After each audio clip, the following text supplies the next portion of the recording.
Hi there. I'd like to talk to you about stances that we use in Tai Chi. Stances are all about the placement of the feet and the position of the body, a bit like in ballet. So we'll start off with an eagle stance. A lot of the stances, most of them in fact, are named after animals, so they're quite easy to remember. With all of the stances, stay nice and relaxed. Keep the knees soft. Don't bend them, but just not any tension in them. So eagle stance is where we start. Heels together, toes slightly apart, nice and relaxed, straight back, arms loosely by the sides. Eagle stance. We'll then take a step to the left. So if you sink your weight on your right leg, step to the left. You can do, if you've got your weight on your right leg, you can now position your left foot exactly where you want it, placing the heel down first. So with bear stance, the next stance, we want feet parallel, shoulder or hip width apart. Again, straight back, nice and relaxed. So that's a bear stance. Stepping a little bit further to the left in the same way, take your weight on the right leg, little further step. This gets us to a stance called leg triangle. We don't use this stance in the form, but we do quite a few exercises in leg triangle.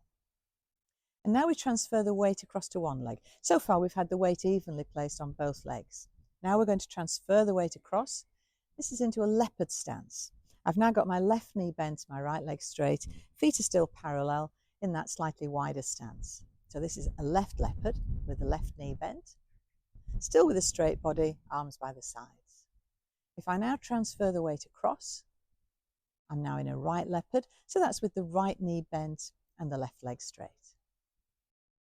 Taking the weight evenly on both feet again, we now bend both knees and push the knees out slightly, again keeping a straight back, this time putting the hands on the thighs. This is a riding horse stance. So it's that little bit wider than the leopard, but just nice straight back still, riding horse. Tailbone tucked under. So those are all the sideways stances. We'll come back into an eagle stance now. So that's heels together, toes slightly apart, nice and relaxed. We'll now do the stances where we're moving forwards and backwards. The first one we'll look at is the dragon stance. Well, I'll step into a right dragon, so I'm going to sink my weight onto the left leg, step with the right, just as though you're taking a small walking step, not too far ahead. So I've got my weight now on the front leg, and I'm going to push that weight across, keeping the knee behind the toe. You don't want to push the knee in front of the toe, it's not good for your knees. So that's a dragon stance. I'll show you that from the side as well.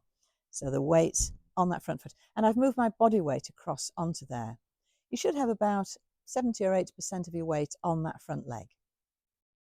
That's the dragon stance. Again, arms loosely by the sides. I'm just now going to take the weight back from the center so that my front leg, my right leg, is straight and my left knee now is bent. This is a duck stance. Again, straight back, arms by the sides. Then if I lift the toes, that's a monkey stance. Replace the toes, bring the foot in slightly, weight evenly on both feet. That's a snake stance. And then if I lift the heel of the right foot and just keep the ball of the foot on the floor on the right foot, a little bit of a bend on the left knee there. This is a cat stance. I'll show you those from the front on the other side. So back to an eagle stance. So sinking on the right, stepping with the left. It's a dragon. Duck. This knee bent. Raising the toes, that's a monkey stance. Putting them back down, bringing the foot in slightly. It's a snake stance. And then lifting the heel, bending this knee now slightly. That's a cat stance. So we then have some one-legged stances. The crane stance first, sinking your weight onto the standing leg, moving your body weight across over the standing leg, and just lifting the knee of the other leg. So this is a right crane stance with the right knee raised. And then if you straighten that leg, that's a dog stance. Back to crane and back to eagle.